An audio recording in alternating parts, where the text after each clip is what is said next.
కాపు సామాజిక వర్గంలో చైతన్య దీప్తిని రగిలిస్తున్న కాపునాడు స్వర్ణోత్సవ సభను జయప్రదం చేయాలని కాపు సామాజిక వర్గీయులకు కాపునాడు నాయకులు ఆకుల శ్రీనివాస్ కుమార్ పిలుపునిచ్చారు.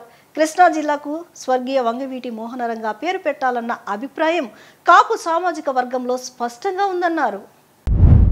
నవంబర్ 30న విజయవాడలో జరుగుతున్న కాపునాడు స్వర్ణోత్సవం సందర్భంగా గాంధీనగర్లోని జింకానా క్లబ్ వద్ద ఉన్న కందుకూరి కళ్యాణ మండపంలో సన్నాహ కమిటీ సమావేశాన్ని నిర్వహించారు. ఈ కమిటీకి అధ్యక్షత వహించిన కాపు సామాజిక వర్గ సీనియర్ నాయకులు ఆకుల శ్రీనివాస్ కుమార్ మాట్లాడుతూ కాపునాడు స్వర్ణోత్సవ మహాసభను సంఘటితంగా జయప్రదం చేయడానికి చేయవలసిన ప్రణాళికల గురించి వివరించారు. కాపునాడు ఆద్యులు కులబ్రహ్మ స్వర్గీయ మిరియాల వెంకట్రావును స్మరిస్తూ కుల ఆశా జ్యోతి బడుగు బలహీన వర్గాల ఆశా దీపం స్వర్గీయ వంగవీటి మోహనరంగ ఆశీస్సులతో మహాసభను సమిష్టిగా జయప్రదం చేయవలసిందిగా కమిటీ సభ్యులను కోరారు. కాపు సామాజిక వర్గం అంతా సమిష్టిగా తమ సమస్యల పరిష్కారం కోసం కృషి చేయాల్సిన అవసరం ఉందన్నారు. కృష్ణా జిల్లాకు స్వర్గీయ వంగవీటి మోహనరంగ పేరు పెట్టాలన్న అభిప్రాయం కాపు సామాజిక వర్గంలో స్పష్టంగా ఉందని తెలిపారు. ప్రభుత్వం ఈ మేరకు నిర్ణయం తీసుకోవాలని ఆయన కోరారు. కాపునాడు జాతీయ అధ్యక్షులు గాళ్ల సుబ్రహ్మణ్యం మాట్లాడుతూ ముఖ్యంగా కులం ఐక్యంగా ముందుకు వెళ్లాలని దాని వలన జరిగే లాభాల గురించి వివరించారు. ప్రభుత్వానికి వ్యతిరేకంగా కాకుండా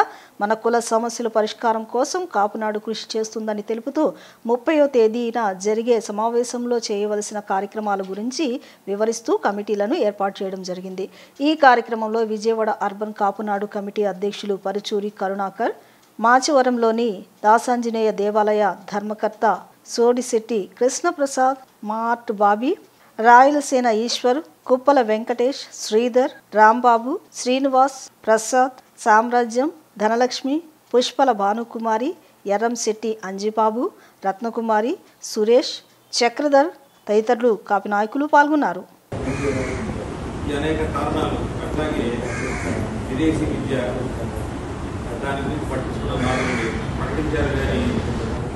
చాలా మంది ఈ రోజుకి ఇబ్బందులు పడే పరిస్థితుల్లో విదేశీ విద్య విషయంలో కూడా వాళ్ళకి లోన్లుగా చాలా ఇబ్బందులు పడుతున్నారు.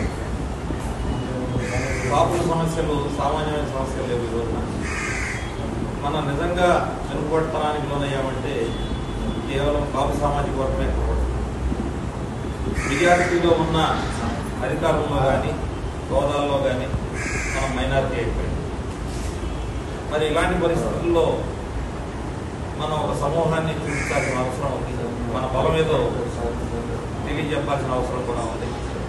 ఆ కారణం చేతనే మిత్రులు సుబ్రహ్మణ్యం గారు కాపునాడుని బలోపేతం చేస్తూ ఈ రోజుకి ఆ కాపునాడు నిలబట్టాల్సిన బాధ్యత ఆయన బుధం మీద ఆయనకు ఆరోగ్యం సహకరించిన ఆర్థికపరంగా ఇబ్బందులు ఉన్నా మరి మిత్రుడు ఈ కార్యక్రమాన్ని దిగ్విజయంగా కాపునాడు అనేది ఉంది, అదొక ఆయుధం, తస్మాత్ జాగ్రత్తని చెప్పడానికి అనే కార్యక్రమం చేస్తూనే ఉన్నాడు.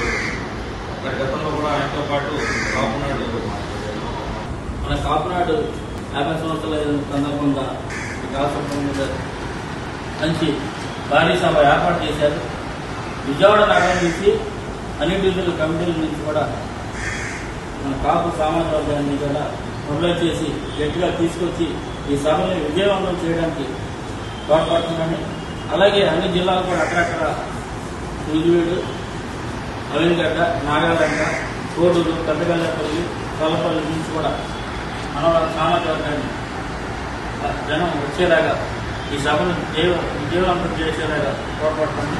పెద్దలు పూజ్యులు గౌరవనీయుల మిర్యాల వెంకట్రావు గారి దగ్గర నుంచి అంతకు ముందే ప్రస్తావన ఉన్నా కానీ ఆయన వచ్చిన దగ్గర నుంచి కాపునాడు అన్నది ప్రస్తావన మొదలైంది. కాబట్టి ఆయన్ని స్మరించుకుంటూ విజయవాడ అంటే బెజవాడ గడ్డ రంగా గారి అడ్డ ఆయన ఆశీస్సులతో సభను విజయవంతం చేయడానికి ఎవరి ప్రయత్నం వాళ్ళు చేస్తూ మనము మనతో పాటు మన వర్గాన్ని అంటే మన చుట్టాలు అవ్వచ్చు, బంధువులు అవ్వచ్చు, స్నేహితులు అవ్వచ్చు తీసుకొచ్చి గ్రాండ్ సక్సెస్ చేయాలని మనస్ఫూర్తిగా కోరుకుంటూ ఇందులో